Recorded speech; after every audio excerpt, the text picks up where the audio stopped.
Hello students. Previous lecture में हमने length contraction को डिस्कस किया था। स्पेस कॉन्ट्रैक्शन, लेंथ कॉन्ट्रैक्शन एक ही चीज़ है।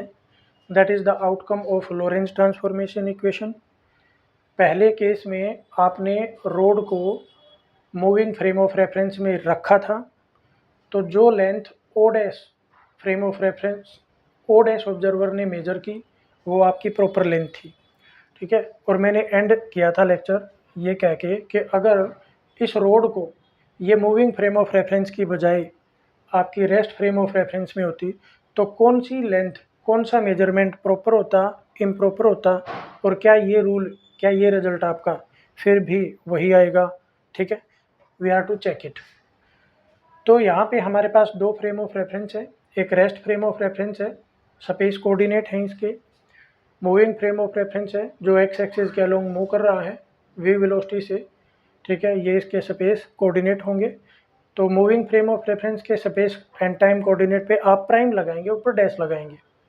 And these are the Lorentz transformation equation that are connecting the space time coordinates of one frame of reference with another frame of reference. तो यहाँ पर देखिए मैंने बताया हुआ है पहले length of rod for O prime. अब देखिए इसको रोड को यहाँ पे रखते हैं सबसे पहले। देखिए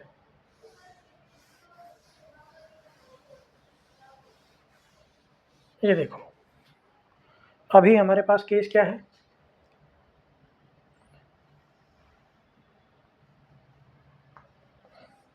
मैं इसको थोड़ा सा आगे बना लेता हूँ क्योंकि मुझे यहाँ पर डायग्राम बनाने के लिए स्पेस चाहिए।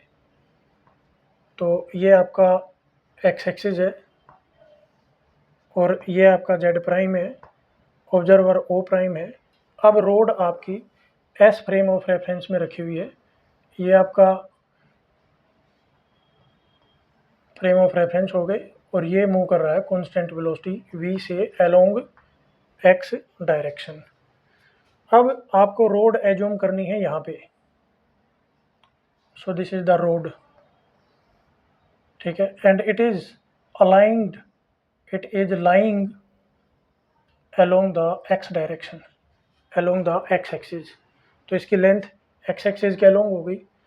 ये इसके एक्सट्रीम पॉइंट है, ठीक है, ए एंड बी। तो इनके स्पेस कोऑर्डिनेट हम एज्यूम करेंगे।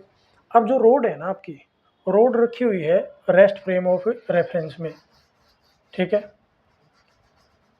तो जिस फ्रेम ऑफ रेफरेंस में रोड रेस्ट में है उस फ्रेम ऑफ रेफरेंस में जो मेजरमेंट होगा वो होगा प्रॉपर और दूसरे में होगा रिलेटिविस्टिक। तो मैं ये कहना चाह रहा हूँ length of road measured by O that will be proper length. ठीक है, एंड द प्रॉपर लेंथ को एक्चुअल लेंथ भी बोलते हैं। This is the length measured by an observer for which the road is in rest. ठीक है, अगर O prime observer S prime frame of reference का ऑब्जर्वर इस रोड को देखेगा तो उसको लगेगा कि ये पीछे की डायरेक्शन में जा रही है। कितनी वेलोसिटी से? -vi कैप वेलोसिटी से। ठीक है, तो यहाँ पर proper length will be x2 minus x1. Okay, x2, this is x2 and the space coordinate of A, that is x1, and for observer O prime the coordinate of A will be x1 prime and coordinate of B will be x2 prime. तो relativistic length major कौन करेगा? अब O prime, तो यहाँ पे लगा दिया O prime. ठीक है, and L will be equal to x2 prime and x1 prime. ठीक है, अब जब ये ऑब्जर्वर, देखिए भाई यहाँ पे समझने की बात है, मान लो मेरा रूम है जो वो आपका रेस्ट फ्रेम ऑफ रेफरेंस है और ये पेंसिल है मेरी, ये पेंसिल है जो इसकी लेंथ मैं किसी भी टाइम पे मेजर करूँ, किसी भी टाइम पे मेजर करूँ। ठीक है, मेरे T1 T2 इक्वल हो या ना हो फर्क ही नहीं पड़ता, ये लेंथ उतनी ही रहेगी मेरे लिए क्योंकि ये मेरे विद रिस्पेक्ट टू किस में है? रेस्ट में। लेकिन Lorentz transformation equation same kind of measurement allow नहीं करती किस ऑब्जर्वर के लिए? ओ प्राइम के लिए। क्यों? क्योंकि स्पेस टाइम कोऑर्डिनेट सिर्फ स्पेस टाइम कोऑर्डिनेट से ही कनेक्टेड नहीं है, यहाँ पर टाइम कोऑर्डिनेट भी आया हुआ है। तो इसलिए जो मूविंग फ्रेम ऑफ रेफरेंस का ऑब्जर्वर है यानी कि ओ प्राइम, उसको ये दोनों एंड पॉइंट सेम टाइम पे ऑब्जर्व करने होंगे, यानी कि T1 prime must be equal to T2 prime. Okay, so the relativistic length measured by observer O prime will be this one, and the condition is T1 prime must be equal to T2 prime। समझ पा रहे हो? ठीक है।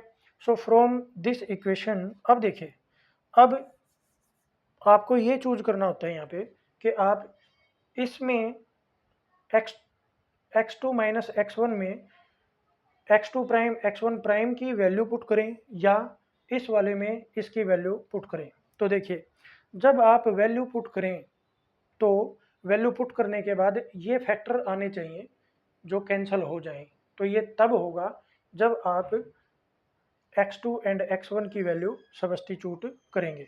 चलिए अब इसको आगे बढ़ाते हैं। देखिए, तो अब हम x2 की वैल्यू रखेंगे, ठीक है, यानी कि प्रॉपर लेंथ, फिर से प्रॉपर लेंथ फाइंड आउट करेंगे यहाँ पे। तो मेरे पास है x2, ये देखिए, अब पहले मैंने इस फॉर्मूला का यूज़ किया था, अब मैं इस फॉर्मूला का यूज करूँगा यहाँ पे। तो मेरे पास है x2, तो x2 फाइंड आउट करने के लिए यहाँ पे 2 पुट कर दो, यहाँ पर 2 आ जाएगा, यहाँ पर 2 आ जाएगा, तो मेरे पास आ जाएगा, मैं राइट करता हूँ इसको, तो ये आ गया x2 and plus v x2 prime, x2 की जगह क्या आ जाएगा, x2 prime v and T2 prime divided by, नीचे मेरे पास आ गया root 1 minus v square by b square minus, अब आपको x1 की वैल्यू चाहिए, x1 की वैल्यू पुट करनी है।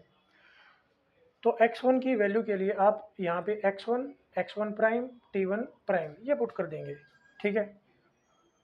तो यहाँ पर आप रखेंगे, ये आ गया मेरा x1 prime and plus v and T1 prime divided by, यहाँ पे आ जाएगा under root 1 minus v square by c square. समझ पा रहे हो? अब दोनों का डिनोमिनेटर देखो सेम है, तो आप इसको बाहर ले सकते हो।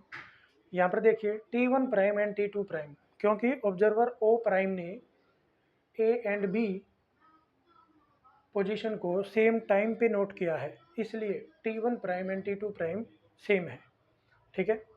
तो यहाँ पर देखिए, तो T1 प्राइम T2 प्राइम ये आपके सेम है और बीच में माइनस साइन है, कोफिशिएंट दोनों का क्या है, V है, तो ये कैंसिल हो जाएंगे, ठीक है। मैं कहना चाह रहा हूँ आपको, you will get x2 prime minus x1 prime divided by 1 minus v square by c square.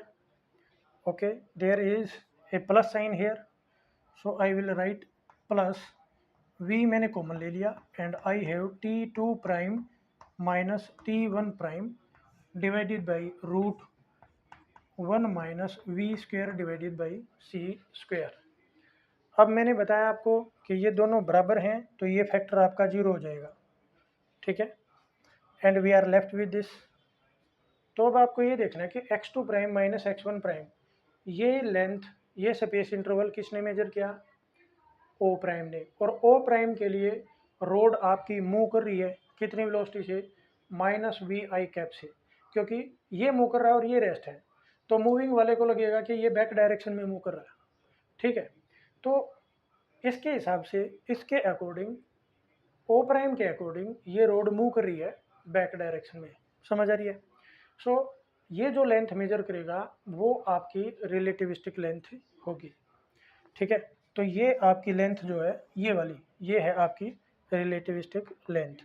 तो मेरे पास क्या आ जाएगा, मेरे पास आ गया x2 prime minus x1 prime, this is the, this will be equal to, इस रूट को, डिनोमिनेटर को इधर ले आओ L नोड के साथ, तो मेरे पास आ गया L naught and then we have 1 minus v square divided by c square, and this is the improper length, this is relativistic length। ठीक है, रिलेटिविस्टिक लेंथ बोल दो इसको, या आप इसको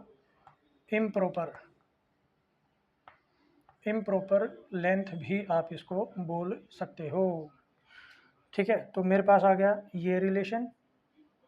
ठीक है, and you can observe it, this factor is again less than 1। ठीक है, तो जो रिलेटिविस्टिक लेंथ आएगी that will be less than the proper length. तो अगेन यहाँ पे हमारी ऑब्जर्वेशन वही है, L is less than proper length. Okay, so for the moving observer, for the observer who is observing the